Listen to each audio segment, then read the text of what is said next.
What's up, YouTube? You Filipinos over there in Gaza and Palestine. I didn't know that. I thought it was real bad over there in Gaza and Palestine.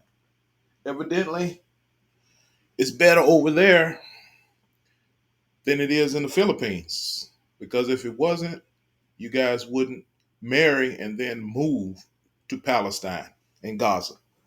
So the Filipinos and the Filipinos, they stuck over there. They trying to get out. But they say, hey, when the dust settles down, they going back to Palestine. Evidently, it's the work and the economy is a little better over there in Palestine than it is in the Philippines. Philippine news: when Filipinos from Gaza come to the Philippines, they might not want to stay for good.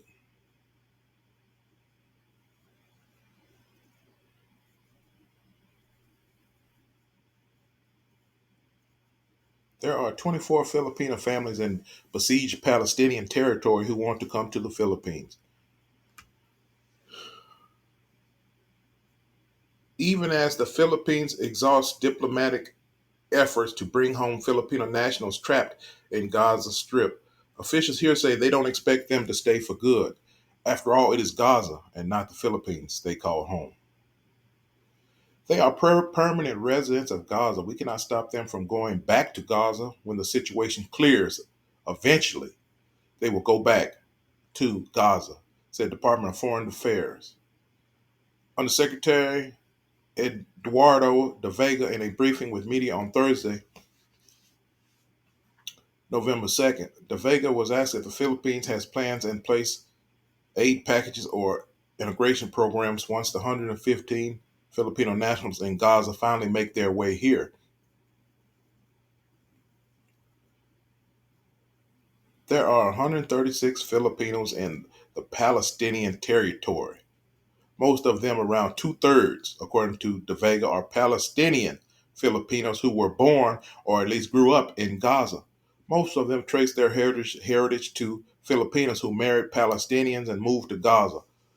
All in all, there are 24 Filipino families in the besieged Palestinian territory who want to come to the Philippines. Two Filipino doctors. Oh, that's another story. Hang on. Coming to Manila, De Vega said President Ferdinand Marcos Jr. has tasked several agencies, those concerned with migrant workers, to prepare for their arrival. Integration into the community is usually the task of the concerned local government unit. De Vega noted that they will also be working with National Commission on Muslim Filipinos to help address the needs of Filipinos fresh from Gaza. Of the 134 Filipinos remaining in Gaza, 19 remain unsure about repatriation, including a Filipino nun from the Missionaries of Charity who has refused to flee Gaza City despite warnings of the Israeli Defense Forces. De Vega said around 500 people are allowed to leave Gaza based on current arrangements made through a Qatar-led deal with Egypt, Israel, and Hamas. Egypt is preparing to evacuate over 7,000 people, foreigners, and Palestinians with dual nationalities out of Gaza. The process is straightforward yet complex. Israel comes up with a list of those approved to exit Gaza. They exit through Rafah crossing and head to the Egyptian border, where their entry into the country is then processed. De Vega said the Philippine embassies concerned in Jordan and Egypt for the Filipinos in Gaza have long submitted to Israel and Egyptian authorities the names, profiles, and papers of the Filipino nationals. The DFA official said he hopes Israel and Egypt will remember the heroism of the Filipino diaspora in the countries and prioritize the exit of Filipinos.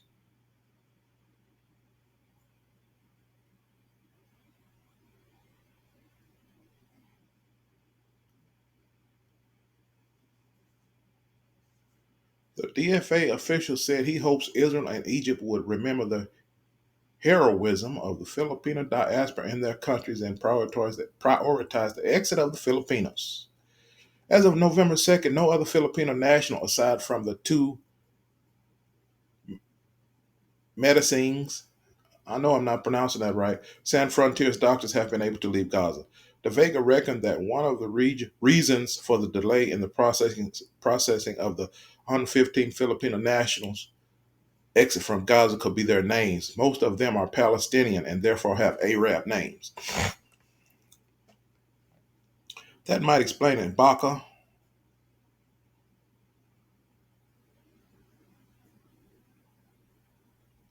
maybe the Israelis are taking time to process their clearance out of suspicion. Of course, Israel has already said that they do not want Hamas to exit, and Egypt does not want them to enter.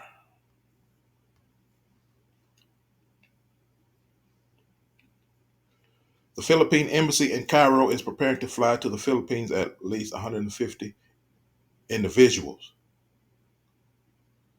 just in case the Palestinian spouses of the Filipino nationals are allowed to leave Gaza too.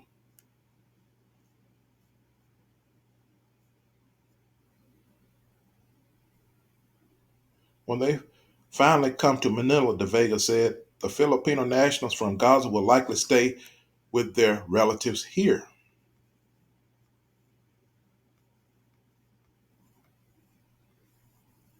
Look at this picture. It says Filipinos in Gaza face difficult choice: flee or leave behind Palestinian family.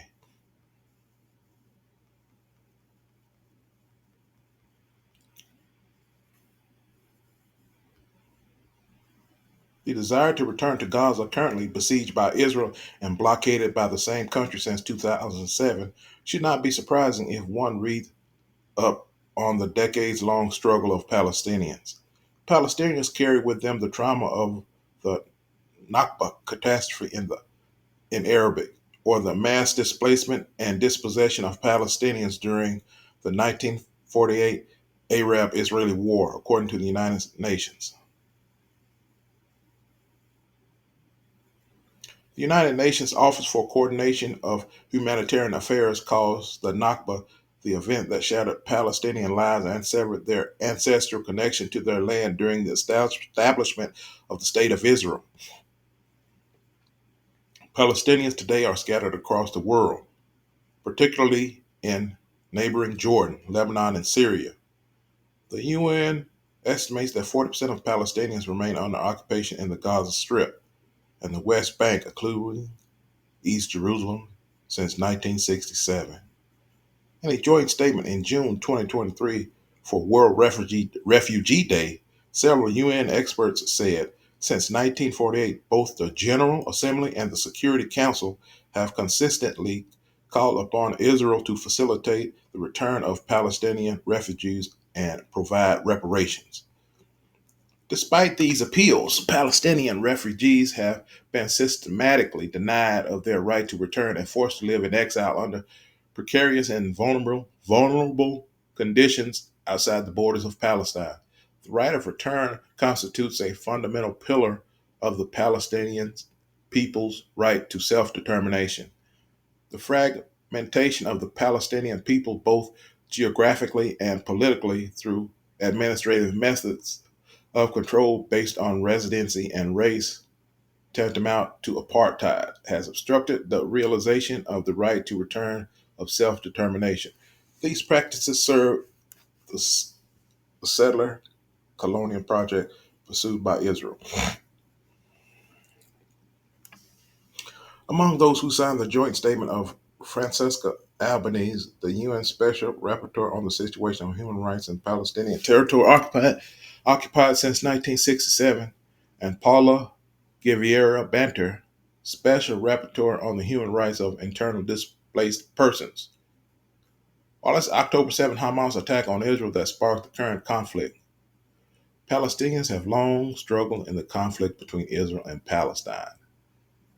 Gaza, for instance, has been under land, sea, and air blockade by Israel since 2007, when Hamas took control of the territory. Some 1,400 Israelis have been killed since Hamas' October 7th surprise attack. The UN estimates that over 9,000 Palestinians have been killed in Israel's bombardment and ground assault in Gaza. The Hamas run health ministry estimates that more than 3,600 Palestinian children have been killed in 3 weeks of war. Well, Obama Marcos, Philippines gonna get their people out of danger. And before you leave the country, you got to go to CFO counseling so they can know where you're going and give you advice on whether or not you should on whether you should go or not.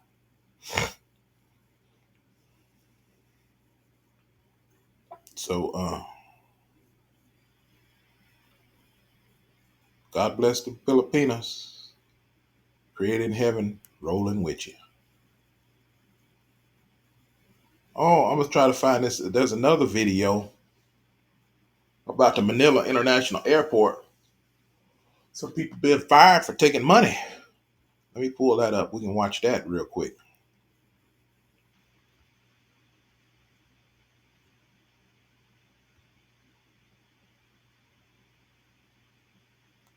Watch this video. They cleaning up the Manila airport. Y'all can roll into that Manila airport again.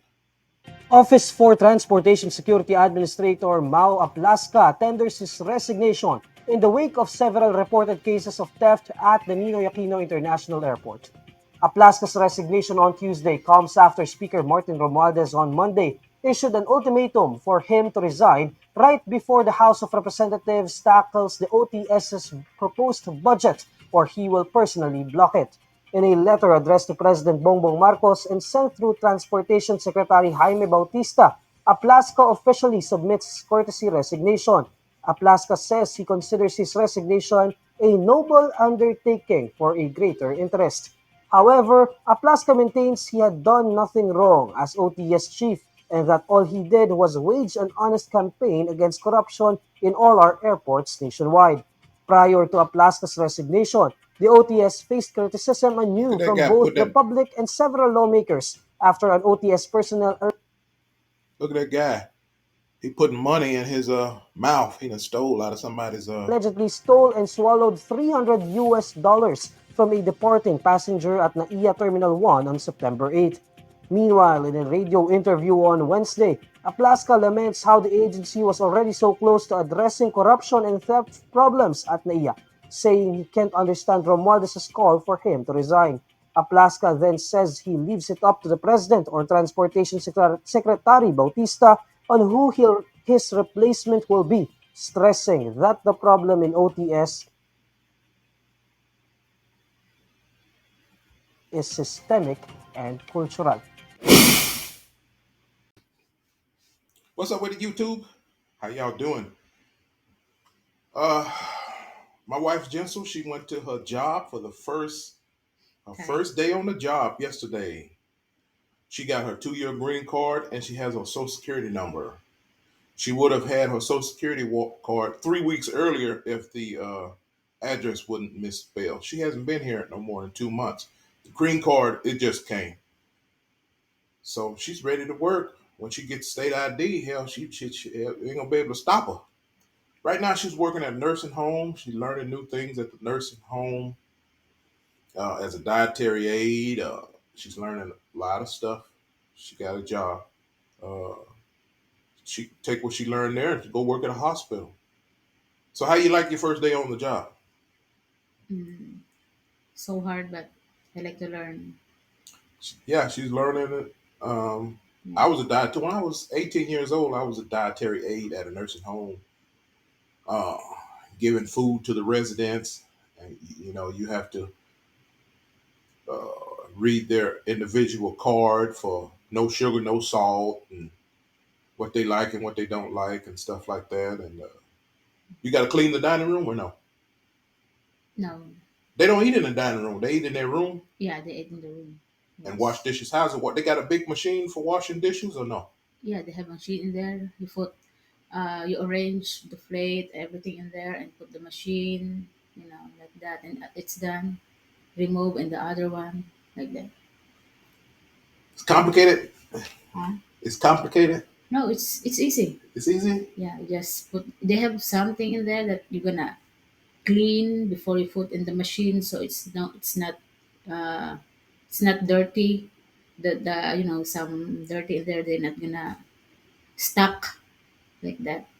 You need to clean Hmm. good. So when you put the machine and remove it, it's clean like that. Boy, last night when I came and picked you up, you looked tired. Your eyes was kind of tight. You was super Mhm. tired. You say what? Your back's hurting, your legs hurting. Yeah, my legs hurting. Half of my body hurting. You never worked so hard, huh? Yes, I think. Yeah. Here, we work so hard.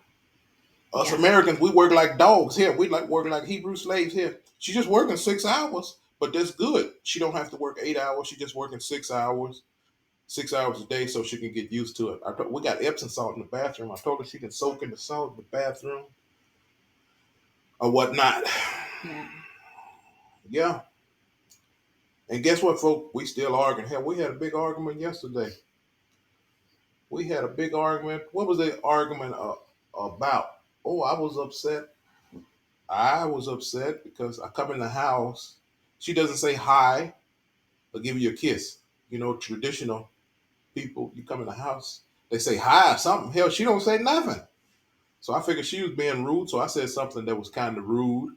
It was a legitimate question. I'm not going to tell you what the question was, but it was a little bit rude. And so she got mad about that. And I said, well, hell, you didn't say nothing to me when I came in the house. So I said, you being rude, I'm going to be rude.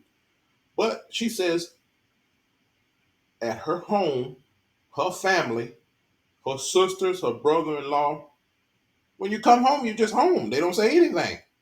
When you roll in the door, you don't say anything. They don't hug and kiss and say hi and all that good stuff. You just home.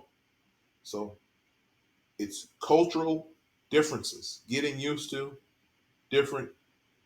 I'm getting used to her. She's getting used to me. Culture differences. Yeah. Sometimes like that. We're not usually, saying, like that stuff. Not all the time. And when she's mad, she not her little butt. She's not going to back down. When she's mad, she's going to argue.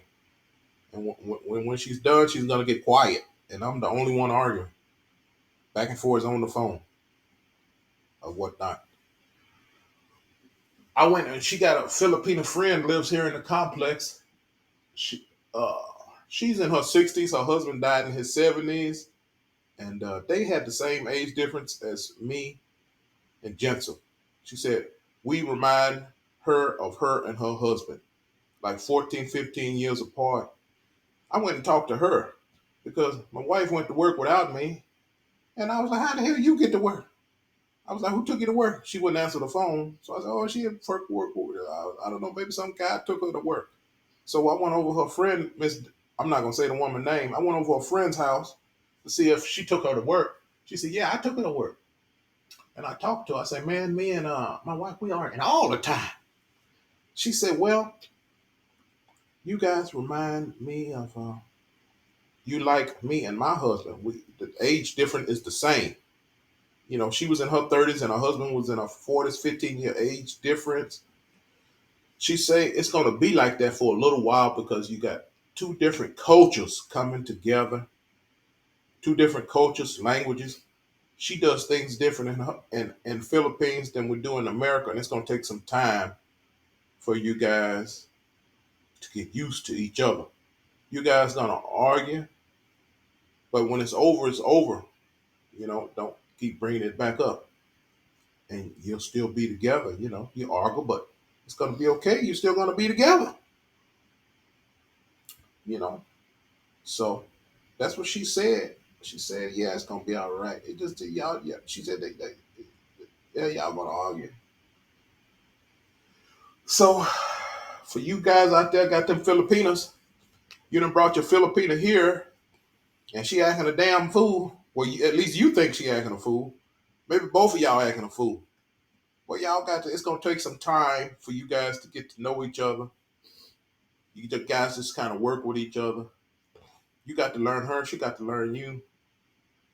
And her culture is different from your culture. A lot of arguments start from different cultures. And when you texting back and forwards, uh, language limitations. You're not quite understanding what she's saying. when you're arguing, and she's not quite understanding what you're saying when you're arguing. So it goes on. And then you go back and you look at what she texted you, and it was totally different than what you thought the first time. At least that's what happens with me. So that's my relationship update. I thought maybe y'all like to hear a little bit of drama. I put some drama. People love drama here. You listen to our drama. But hell, we still hanging in there as hell. She say she ain't going nowhere. She said she's staying right here. She ain't going no damn well. That's good. So everybody have a blessed day out there. We're gonna holler at them. We're gonna holler at them later. You know how to say I holler at y'all later, huh? No. No? You gonna try it? No. What you gonna say? Huh? See you. See you later. See you later. How you say? How you say bye in a Tagalog? Paalam. Paalang.